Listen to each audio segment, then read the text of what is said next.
Oh dear God, what have they done now? Guys, reacting to Kamural's 4.0 Death of a Spaceman is still on the table. Perma death update.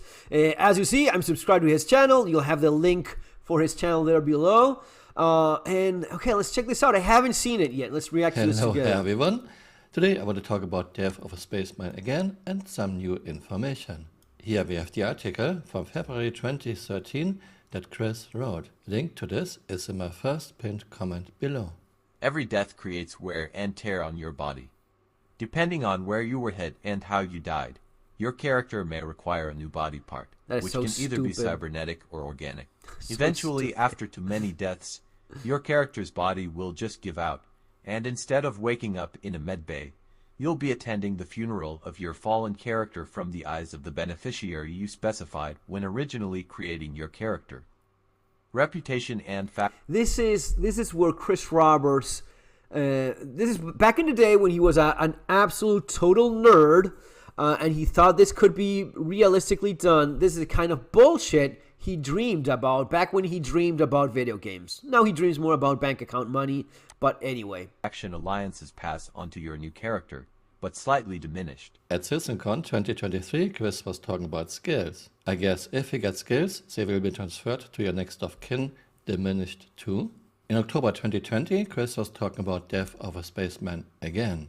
Death of the Spaceman was sort of an idea to give an association with your player character in the game, in terms of this is who you are and you want to keep yourself alive as possible. Had one too many close calls or lost one too many battles, you no longer can be resuscitated, and you have to pass on essentially to your next of kin. Your possessions and reputation kind of pass down, but not all of them, right? So there's always, there's inheritance tax in states that you may consider. He talks about taxing you as if you're living in fucking UK. Dear God, what is it that you want? Do you want me to? He's an idiot. He's an idiot. This man is a complete moron. He thinks this is applicable to a video game. He thinks this is applicable to his video game where you die all the time because elevators, because of you fall. I mean, how many times have you just tripped, falling, and died for no reason whatsoever? In that game, he wants to make it the most punishing experience in all of video game history. In the game in which you die the most, all the time, for no reason. I mean, he was delusional when even thinking about these things. I mean, it's cool, sure, if you had the perfect game, maybe, but you don't. You have a broken mess of a tech demo that now becomes a money scheme where it's just all about monetizing our asses all day long, and this is nowhere near applicable or realistic or makes any sense. Why are we even still talking about this when fucking elevators don't work, when stacking doesn't work, when you cannot not even sell? You're talking about fucking inheritance tax in a game where you cannot sell a ship or acquire it as a pirate from someone. It is insane. You would be dead now. You would not be able to be brought back to life or repaired. Potentially we could do that in the future, but maybe we could only do it so many times. And so, in some ways, it's a little like the old school of you've got so many lives, right? And once your lives are done, the game's over. Now the interesting question is, how many deaths until perma Really? death? In July 2021, Chris answered this. The respawn in a place away is now being sort of covered by the fiction of you've recorded your DNA and you're cloning. But the bottom line is, if you got atomized in an explosion on a planet somewhere, how are you finding that body to recreate the person? That just doesn't actually make much logical sense. So the it's kind stored. of It's information, concept man. we would have is that you can only have so many times you can come back to life, which is basically you've sort of recorded off, you've taken a little bit of your DNA and you can grow a clone, but you can only do that 3 or 4 times. It's like having 3 or 4 lives. After that, you've degraded too much. Your DNA's degraded. So all the DNA degrading bullshit, that's just excuses and trying to put some lore nonsense into it. He just wants you to have the Pac-Man, if you die 3 times, you die. And he wants to integrate this into his once when he dreamed, once when he had a soul and believed in what he was doing. He wants to integrate that into an alternative life sim perfect video game where everything not only works perfectly well, but you can afford to do something like this. You can't afford to do anything like this in the tech demo money grab scam that CIG has become.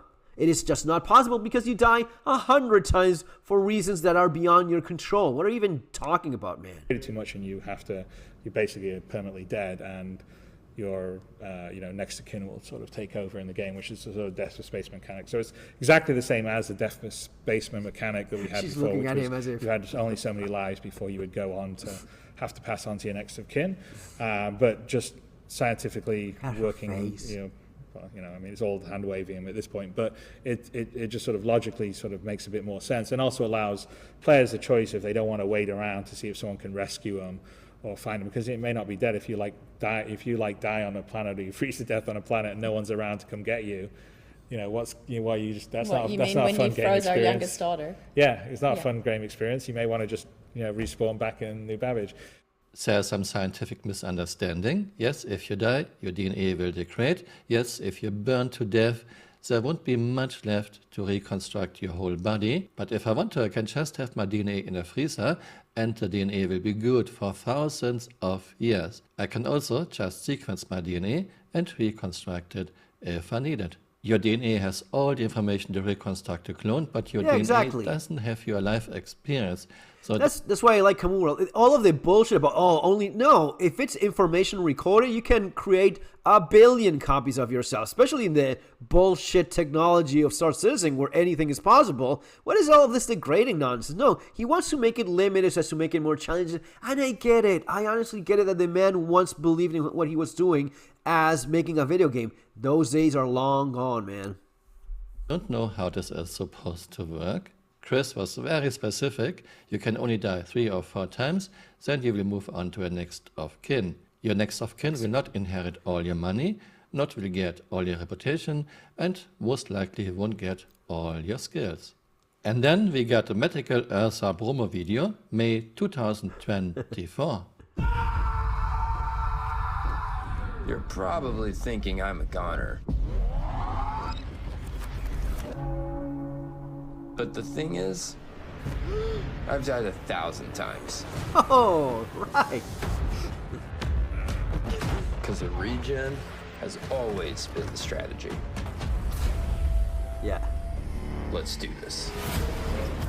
So as you see, they have no honor or word or none of those things. It is he goes from 3 deaths, Pac-Man style, to I've died 1,000,000 times. It's not only that I died 1,000 times. It's part of my strategy to continue to die. Why? Well, because we're gonna be taking $40 out of any sucker that buys a medical Ursa.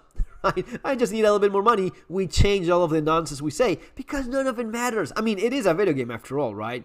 But all of these promises and these ideas, it all just disappears when they need a little bit more cash. You can only come back 3 to 4 times, and I died 1,000 times fit together. Well, it does not. To this day, CRG never clarified this. How is this supposed to work, Chris? I guess even Chris realized by now that most players don't like the idea of perma-death. When we got the Medical Ursa promo video, there are postings on Spectrum and Reddit. Yeah, permadeath is off the table, no more permadeath. Yeah, we are so happy. Well, hold your horses. Here we have what CRG calls a roadmap. This is not a roadmap, this is just a release view for the very next patch. But we have something new. We have Star Citizen 1.0. Of course, there's no date when this will arrive. Gameplay tentative, death of a spaceman, introducing permadeath and associated consequences to Star Citizen. This means permadeath is not off the table, permadeath will come with 1.0. Chris, we really need a clarification. Can we die 1,000 times or can we die 3 to 4 times until permadeath? And if it's not 1,000 times, why did you make your Medical Ursa promo video? Was this just to sell a new vehicle? I'm altering the deal, pray I don't alter it any further. I'm not a fan of Death of a Spaceman, no other MMO ever did this for a reason. Exceptions are very specific game modes like for example Hardcore, but this is a choice a player makes. Do I want to play the normal game or do I want to play hardcore? Star Citizen has a lot of griefers already. The release of Pyro clearly showed this. Those griefers will be a lot more happy if they can permadeath your character or at least give you a new skill and prosthetics. Star Citizen is a space game. Some things should take time. We are not supposed to teleport all over a system, and I like this. However, Star Citizen is already time sink galore, and it will get worse. They will use it as more time sink. That's what they will do. This death of course. I mean, he at the end of the day, he still wants to make money, which is the only thing they care about. And as soon as they realize, and as soon as they, the problem is that they become so shitty and bad at their job, and the amount of people that have left that know what they were doing, and the amount of idiots they now have working, because any actual person that has more experience wants to make more money is not working for CIG anymore. So they have a bunch of low-level, low-pay grade workers, and they're not the smartest bunch anymore, and they make awful decisions. Maybe someone at some point, they will be stupid enough, and we will make this as a time sink. Get another one. You will have to start all over again. Build up your reputation. So every 5 deaths or so, you lose all of your reputation and you have to start all over again. Why? Well, because of your DNA that they created. What? My information is stored in some database. We're even talking. No. It's your DNA that they create. No, they want to make this as yet another excuse for you to waste more time running around doing the same shit several thousand times. Because that's the only way in which they get around not making actual new content. It is insane. But anyway, what surprises you? Much worse with permadeath. Thanks for watching and see you next time. Anyway, good catch there from Kamuro. Permanent back in the table, and it is yet one of the more stupid things these people have ever come up with. See you next time.